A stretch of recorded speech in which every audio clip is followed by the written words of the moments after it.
Amém. A graça e a paz, queridos. Tudo bem com vocês? Quem disse yeah? Ah. Que bom. Graças a Deus.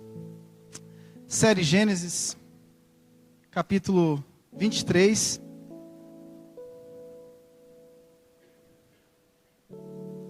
Queria falar sobre o luto de Abraão.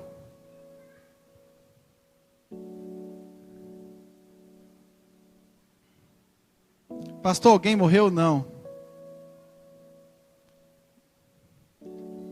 A Bíblia, ela precisa ser pregada de Gênesis a Apocalipse. E a gente se surpreende quando a gente trata de tantos assuntos na palavra de Deus. E o sermão expositivo é justamente isso. Você trata de tudo. Mas pastor, se ninguém morreu, por que vai falar do luto? Deixa a palavra falar. Amém? Glória a Deus. Acharam? Capítulo 23.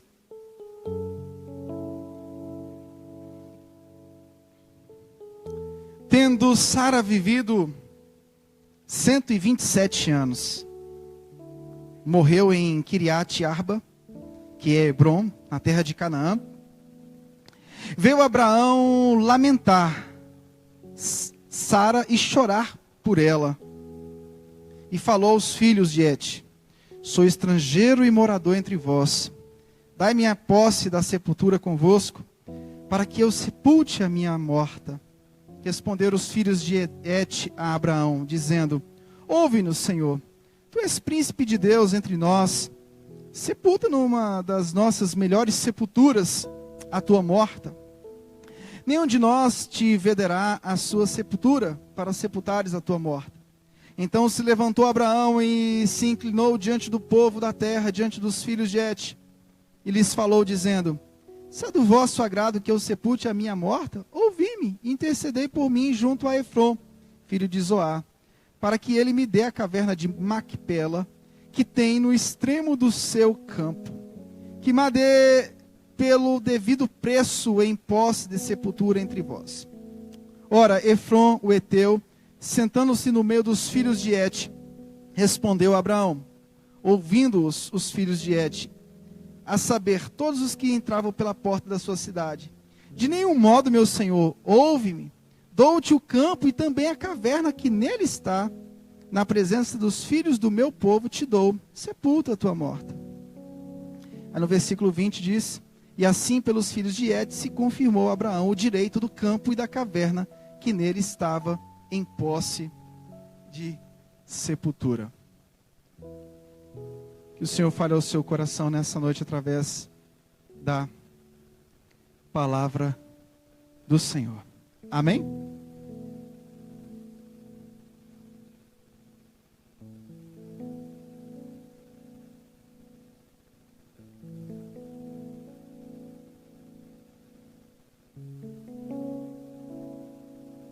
Na sexta-feira,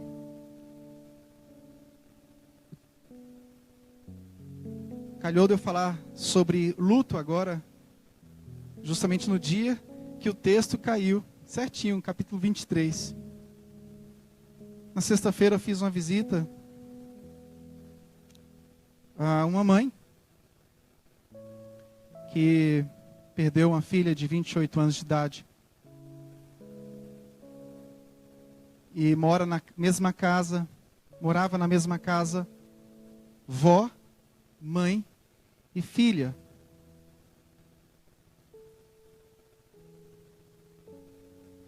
Imagine 3 mulheres morando juntas, muito apegadas, faziam sempre tudo juntas.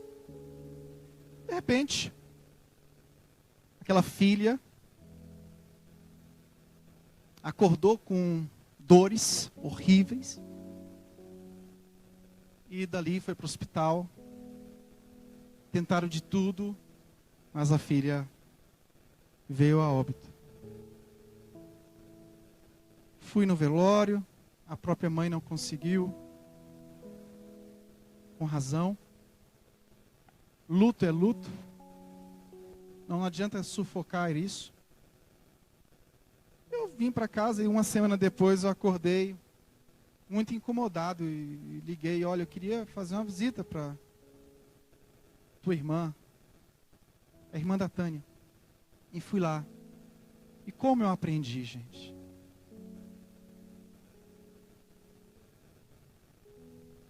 Como eu aprendi? Ouvi as histórias, a mãe contando as histórias, 28 anos juntas, caminhando juntas, faziam compras semanalmente juntas, era confidente, filha era confidente da mãe, isso acontece muito. Eu dizia, pastor, o que eu vou fazer agora? Porque minha despensa está vazia e agora era o momento de eu sair com a minha filha para fazer compras. E aquela situação me ensinou tantas coisas. O luto realmente, as pessoas que vão deixam marcas nas nossas vidas, muitas marcas. Às vezes as pessoas deixam marcas pela idade que elas tinham, pelas lições que elas nos ensinaram.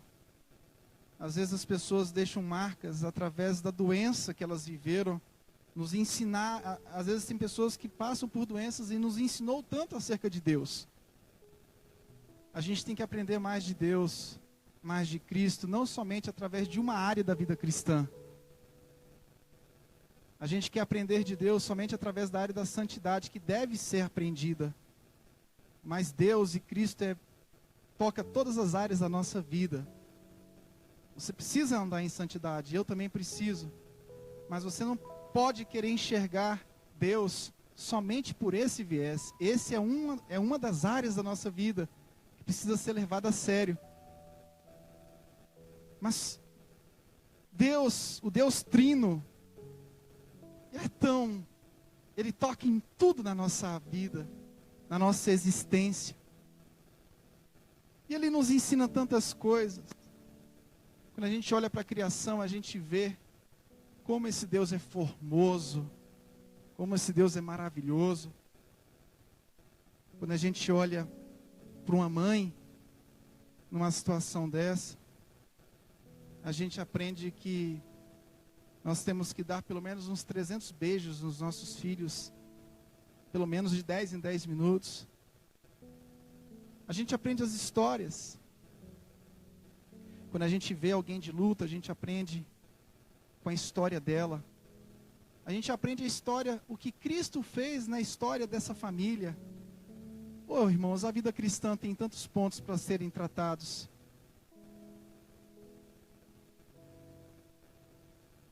E às vezes nós estamos batendo só numa área. A Bíblia é de Gênesis e Apocalipse. A gente precisa aprender de Deus através de tudo. Através da obra criada, da sua criação. A gente tem que aprender de Deus acerca do Filho que se encarnou e nos salvou. A gente tem que aprender de Deus através do Espírito Santo Consolador que caminha conosco, que nos ensina diariamente. Que o choro pode durar a noite inteira, mas a alegria vem pela manhã. A gente tem tanto a aprender sobre esse Deus tão profundo, e às vezes a gente está limitando Deus a uma área da nossa vida. Alarga a tua visão acerca de quem é Deus. O Deus da Bíblia é o Deus Criador, o Deus Salvador e o Consolador. Ele é tudo isso. Ele é tudo isso. E quando a gente fala do luto de Abraão, a gente entende que a Bíblia trata da vida e da morte. E quando a gente fala da vida, a gente fala da vida de Cristo. Eu tenho meditado muito sobre espiritualidade.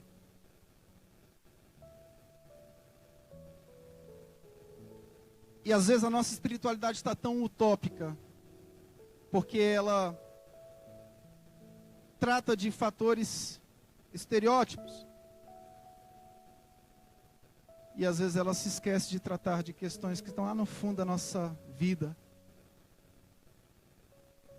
Às vezes a gente se torna tão cínico diante daquilo que a gente tem que apresentar para as pessoas, daquilo que a gente tem que se mostrar para as pessoas. E o Espírito Santo vem em som do nosso interior. E identifica no nosso interior tanta hipocrisia. O Espírito Santo vem, identifica no nosso interior tantas disfuncionalidades entre o ser de fato, quem você é. Aqui, ó. Salmo 139 diz que Ele nos sonda e nos conhece. E com certeza Ele identifica em nós um caminho mau. E a gente precisa ser honesto em falar para o Senhor: Senhor, eu quero deixar de mostrar algo para as pessoas verem. E eu quero que o Senhor me sonda e me mostre, até nas questões que eu acho que não estou certo, que estou certo. Me sonda, me conhece, vê se há em mim algum caminho mau. Porque eu quero viver não só os aspectos exteriores da lei, mas eu quero viver a lei interiormente. É o que o Sermão da Montanha nos ensina. O Sermão da Montanha nada mais é do que Jesus pegando a lei de Moisés e dizendo: olha, vocês estão vivendo isso exteriormente, para vocês serem aprovados pelos outros, para vocês serem bem vistos pelos outros. Mas deixa eu dizer para vocês, a questão toda não é só matar o seu irmão fisicamente. A questão toda é você matar ele interiormente, com seu ódio. A questão toda não é você trair a sua mulher exteriormente somente, mas é trair com os olhos adúlteros. O Senhor Jesus, Ele trata a nossa motivação. O Senhor Jesus entra numa área que ninguém pode entrar. O Senhor Jesus entra numa esfera que homem nenhum consegue identificar. Por mais que a gente diga: olha, eu sou isso, o Senhor vem e nos mostra: não, você não é isso, você é aquilo. Por mais que a gente queira mostrar para as pessoas, o Senhor nos mostra. O Evangelho trata antes da morte, o Evangelho trata da vida. E essa vida é a vida da cruz. E o que é a vida da cruz? É você seguir a Cristo a partir do seu nascimento, da sua morte e na esperança da ressurreição.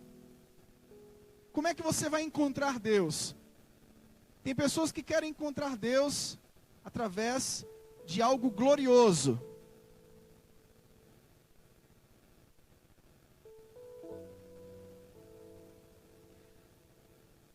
Tem pessoas que acham que vão encontrar Deus simplesmente pelo fato delas irem ao monte e ficarem o dia inteiro orando. Você vai encontrar Deus no culto público, nesse aqui. Você vai encontrar Deus no seu culto privado. Você vai encontrar Deus no seu trabalho.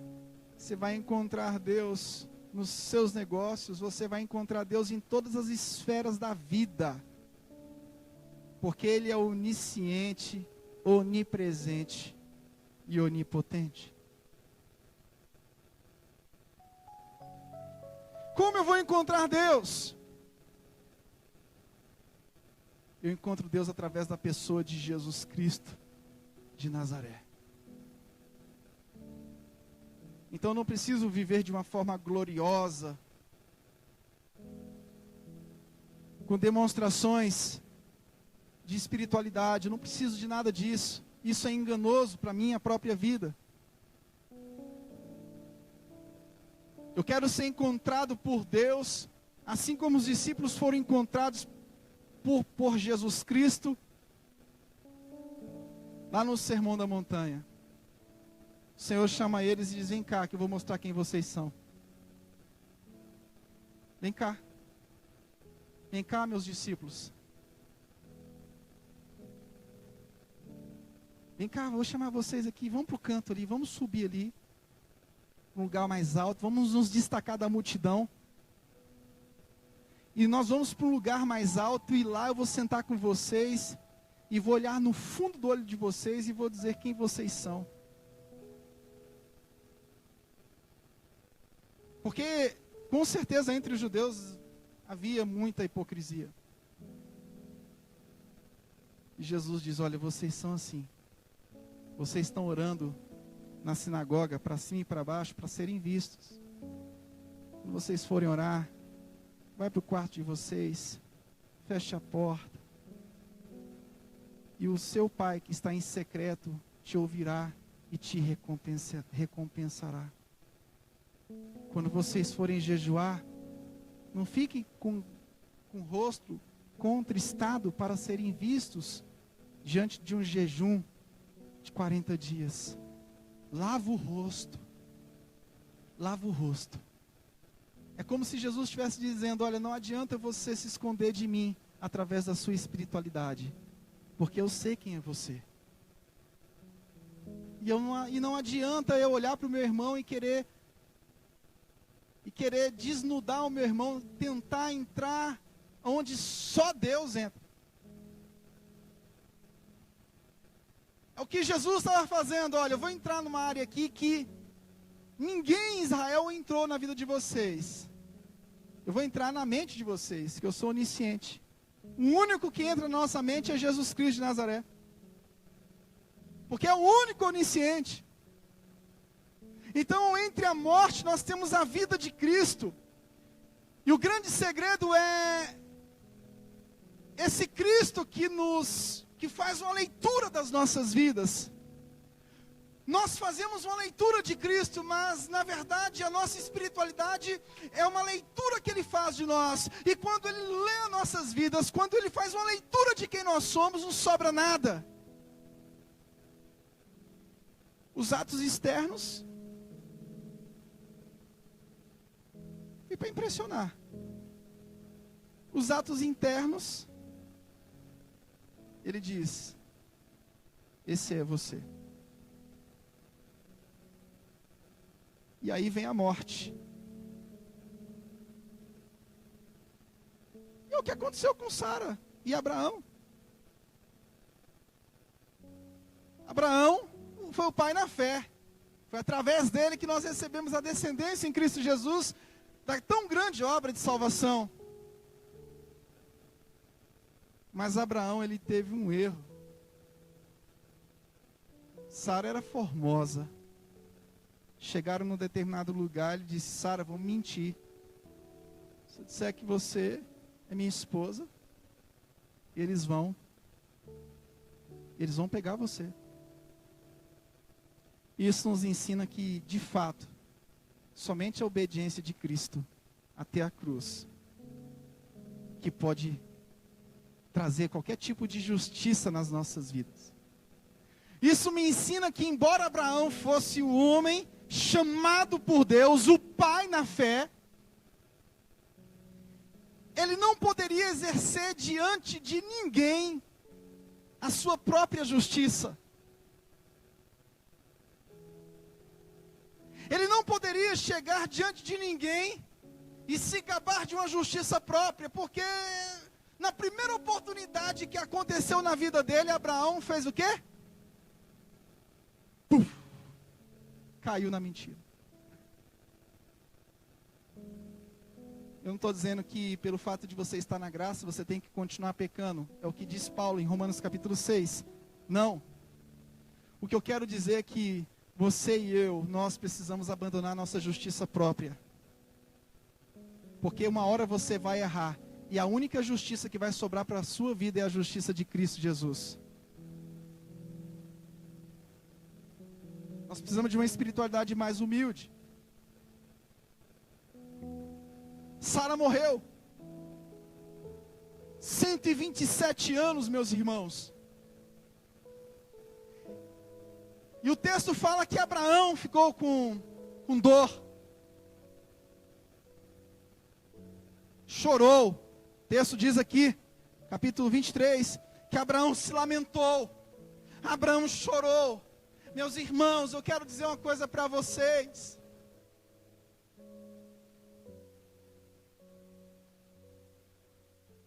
A vida tem muitas coisas para ser vivida. E chegou o momento de Abraão chorar.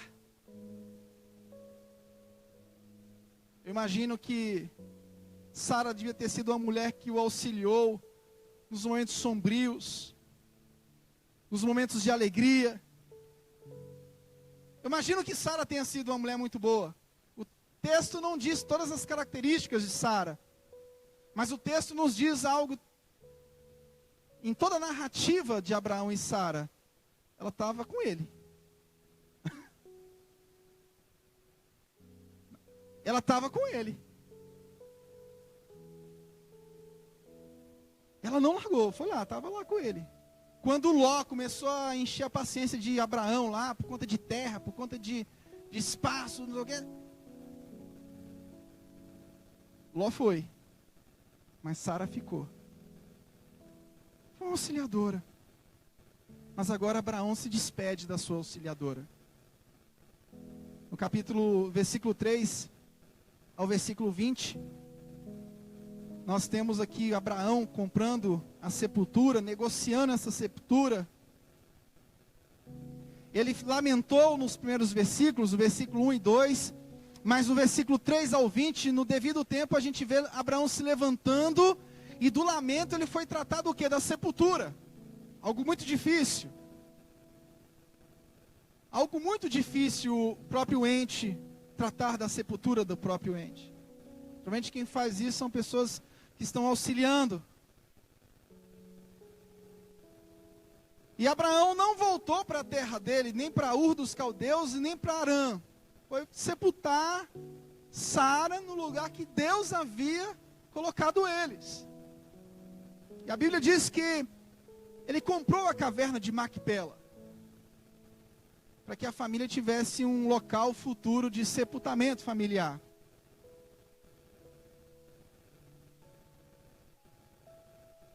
Primeira coisa que eu queria extrair dessa história, do luto de Abraão. O luto faz parte da soberania de Deus.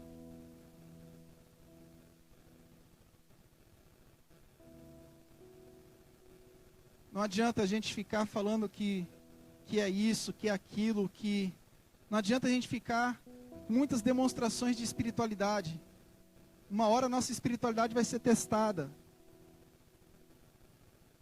Eu não quero convencer minha esposa de forma alguma da minha espiritualidade, porque ela sabe quem eu sou, ela sabe dos meus erros, das minhas falhas. Não adianta eu tentar iludir, mostrar uma super espiritualidade para ela, não vai adiantar. A minha espiritualidade não vai ser testada nos momentos bons. Aquilo que eu creio, aquilo que eu acredito de Deus, é colocado diante de mim, diante de situações mais drásticas, como a morte. É por isso que a nossa espiritualidade precisa ser humilde, gente. É por isso que nós precisamos descer do salto. É por isso que nós precisamos, urgentemente, ter uma doutrina sólida e uma prática contemplativa, sem ficar acusando um ao outro. Marcelo Rezende está quase morrendo, se Deus não livrá-lo.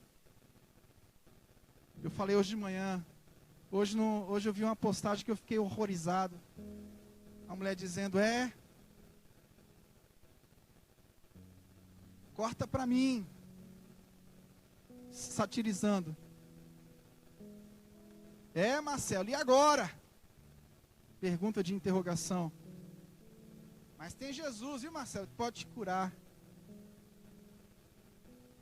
jogando a doença dele contra ele, dizendo assim: olha, Marcelo, e agora?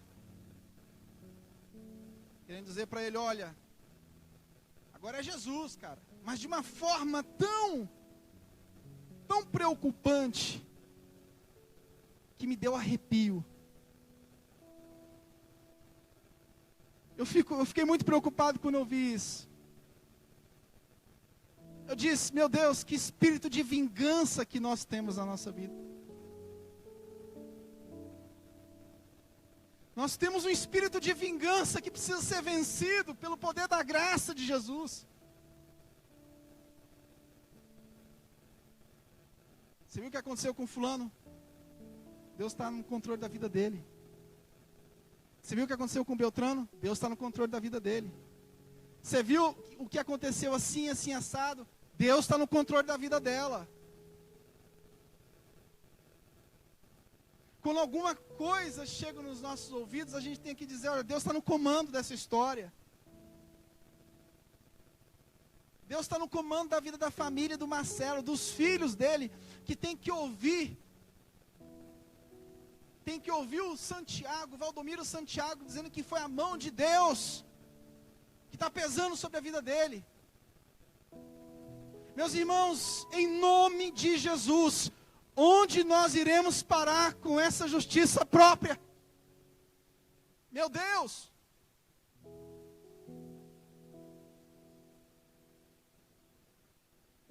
Eu só vou acreditar, Michel, só vou acreditar que estou começando a caminhar com Cristo no dia que eu vencer a minha justiça própria. Mas enquanto eu estiver alimentando a minha autojustiça, a minha justiça própria, eu não passo. Eu não vou passar de alguém que continua errando.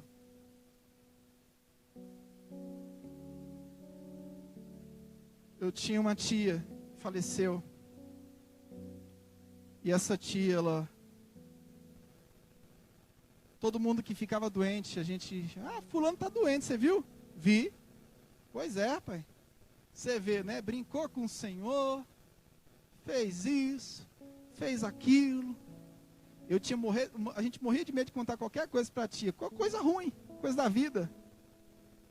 Eu não contava coisa da vida para ela não, porque ela dizia assim: tá vendo aí, ó, vai. E um dia essa tia ficou doente. E ela deu uma ordem: não quero que ninguém entre para me visitar. Porque a vida dela foi sempre dizer: você viu o que aconteceu com fulano? Fulano está doente. Aconteceu isso com Beltrano. Uma vez a pessoa falou: rapaz, você viu? Fulano perdeu o Beltrano. Eu digo: rapaz, sim. E você acha que você não vai perder ninguém da sua família, não?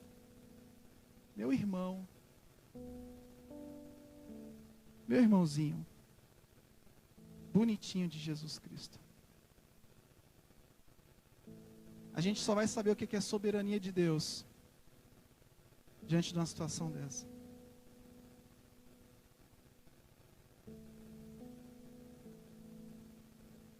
A gente não sabe ainda o que é soberania de Deus. Algumas pessoas aqui talvez saibam já isso. E por a gente não saber totalmente o que é a soberania de Deus, é que a gente vai descer do salto e vai dizer: Senhor, todas as minhas motivações, a minha própria salvação vem de Ti. E se eu faço alguma coisa de boa nessa terra, a glória também é Tua. Nada que eu faça, nem em relação à minha salvação ou à minha vida cristã, nada, mas exatamente nada, pode ser colocado na sua conta. É tudo na conta de Jesus Cristo de Nazaré. Na vida, segunda lição, na vida tudo passa. Inclusive aquilo que reportamos de grande valor. Sara era a companheira de Abraão. Você imagine a grande promessa que Deus deu a Abraão.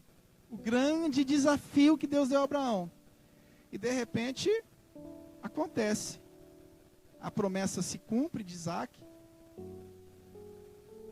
Mas depois que a promessa se cumpre, Deus diz assim: agora eu vou levar Sara para as mansões celestiais. E não sobrou nada para Abraão, do ponto de vista daquilo que ele reputava como de valor, humanamente falando. Na vida tudo passa. Mas a única certeza que eu tenho é que o amor dele nunca se acabará. Nunca. Essa compra que Abraão fez lá de Macpela significa que um defunto exige um lugar de descanso.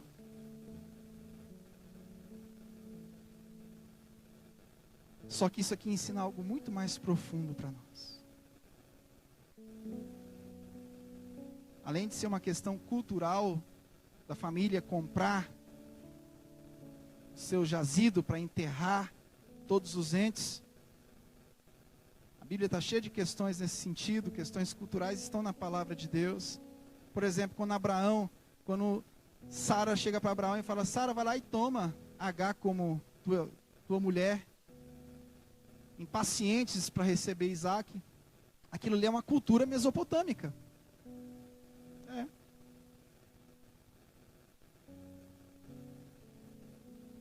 Uma cultura mesopotâmica.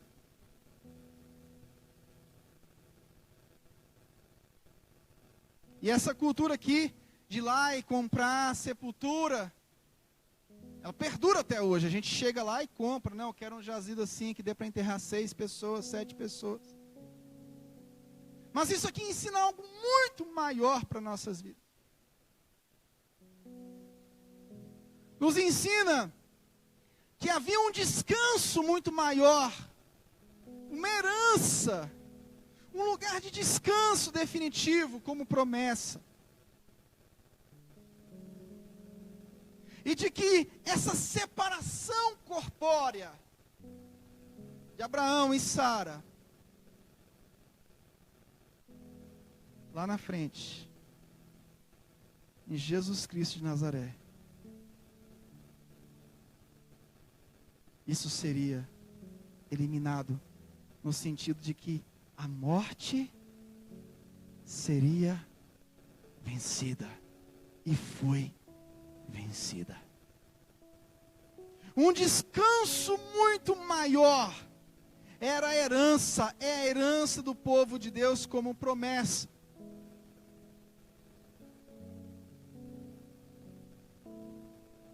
O luto, nada na vida, meu querido irmão, pode impedir a promessa de Deus a Abraão que se cumpriu em Jesus Cristo.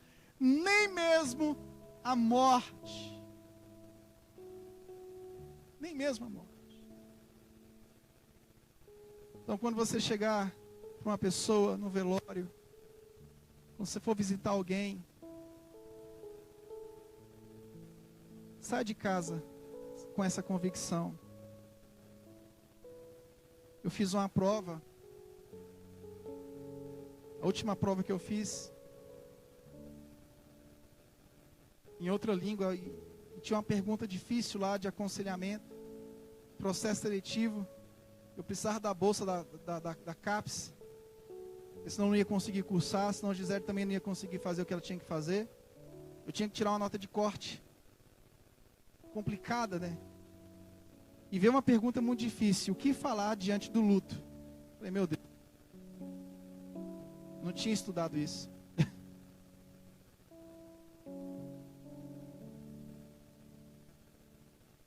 Além da pregação que o pastor vai fazer lá no luto, o que falar diante do luto? Aí me veio um relance. Lembrei de um texto que eu tinha lido, não sei em qual época, em qual... Eu respondi, nada. Só basta a tua presença lá. As pessoas não precisam ouvir das suas experiências. No velório as pessoas não precisam saber que você também perdeu um fulano, um ente querido há uma semana atrás. E a tua história acaba querendo suplantar a história de quem está lá. A tua companhia já basta. E deixa o celebrante, quem está pregando, pregar lá na hora lá. E acompanhe.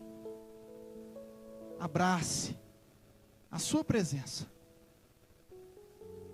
E não queira dar razões para aquilo que aconteceu com aquele corpo que está ali. Não queira atribuir a morte daquela pessoa a algum erro de quem ficou. Se desfaça de toda justiça própria nessa área. Não queira dar lições de coisas que a pessoa precisa fazer diante da morte. Só pregue Jesus Cristo. As piores asneiras que eu já ouvi na minha vida foi em velório. Por isso que eu tenho um pavor de velório desorganizado. 300 pessoas falando ao mesmo tempo, uma falando uma besteira maior que a outra. Uma vez eu fui no velório e um rapaz foi orar nesse velório. Ele orou 20 minutos ou 25 minutos, não lembro. E uma hora ele amaldiçoava Deus. Outra hora ele agradecia a Deus. Meu querido, no muito falar, a pessoa acaba dando um bom dia a cavalo. Entenda que Deus é soberano e acabou. O menos é mais.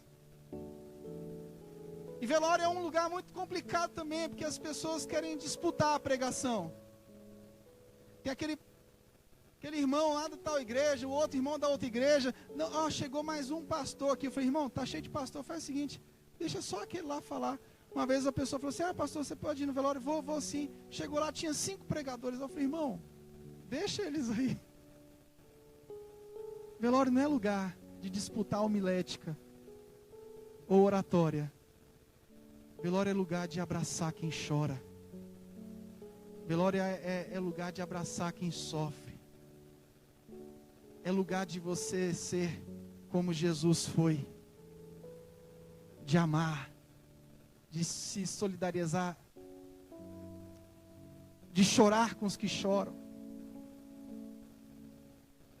Esse é o lugar. A promessa de Deus chegou a Abraão através e se cumpriu em Jesus. Mas a morte de Sara não pôde deter a promessa de Deus. Muito pelo contrário. A morte de Sara nos ensina o que Jesus disse lá em João 14. Não se turbe o vosso coração. Credes em Deus, credes também em mim. Na casa do meu pai há muitas moradas. Se assim não fora, eu vos teria dito, pois vou preparar-vos lugar. E quando eu for e vos preparar lugar, voltarei e vos receberei para mim mesmo, para que onde eu estou estejais vós também, e vós sabeis o caminho para onde vou. Essa é uma implicação prática maior. A morte de Sara nos ensina que a ressurreição era a promessa de Deus à descendência de Abraão. Promessa gloriosa. Agora eu também queria extrair algumas implicações práticas em relação aos que vivem. Diante da morte, nós temos um desafio diante daqueles que estão vivos. Diante dos que estão vivos, exercite perdão. Perdoe. Diante dos que estão vivos, acolha. Romanos 15:7, acolhei-vos uns aos outros, assim como Cristo Jesus vos acolheu para a glória do Pai. Diante do luto, Abrace. Beije. Diante da iminência de você viver a soberania de Deus em sua totalidade, desça do salto e saiba que o mesmo Deus que está com você está com seu irmão. Está com o seu irmão. Diante de você ser confrontado com o maior problema que há na humanidade, que é a morte. Diante desse confronto que todos nós podemos viver na vida,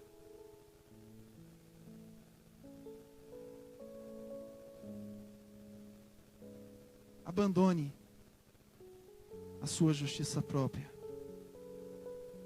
e saiba que o Deus que te ama é o que ama esse irmãozinho que está do seu lado, que Ele te salvou também. Tire qualquer tipo de vingança da sua vida, porque eu já vi muitas pessoas chorando diante do caixão. Quantas pessoas eu já vi chorando diante do caixão? Uma vez eu fui no velório que eu falei que eu não sabia nem o que eu ia pregar.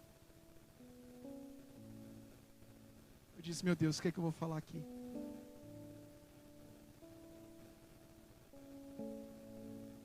A família.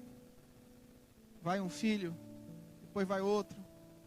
Daqui a pouco começam a trocar acusações. Eu cuidei de mamãe, você não cuidou. Eu fiz isso, você não fez aquilo. Daqui a pouco vem o outro e vem e chora diante do caixão, pede perdão para o morto. Depois vem outro e diz, me perdoa porque eu te coloquei numa situação difícil quando você estava em vida, me perdoa.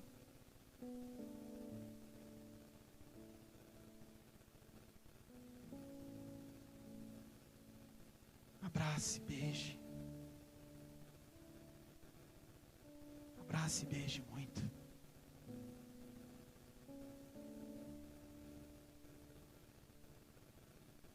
Deixa o Senhor tratar aquilo que ninguém está vendo.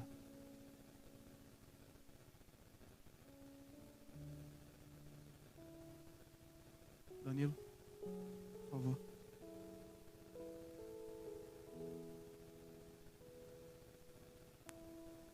Amém? Quero orar com você nessa noite.